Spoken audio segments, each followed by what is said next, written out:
আমার অনেক দিনের একটা ইচ্ছে ছিল বড়ি দেবার, কোনো না কোনো কারণে হয়ে উঠছিল না।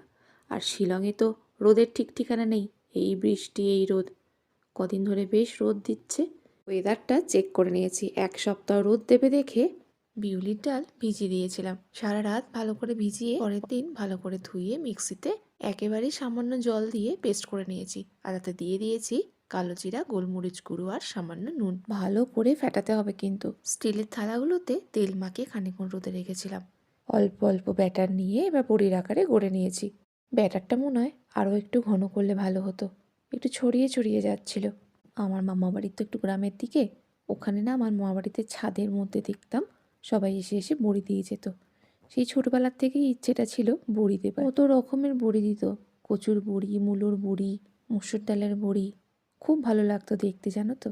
আমার বড়িগুলো দেখো 3 দিন পর শুকিয়ে এরকম বাতাসার মতো হয়েছে। যাই হোক, ভেজে খাওয়া তো যাবে, কি বলো?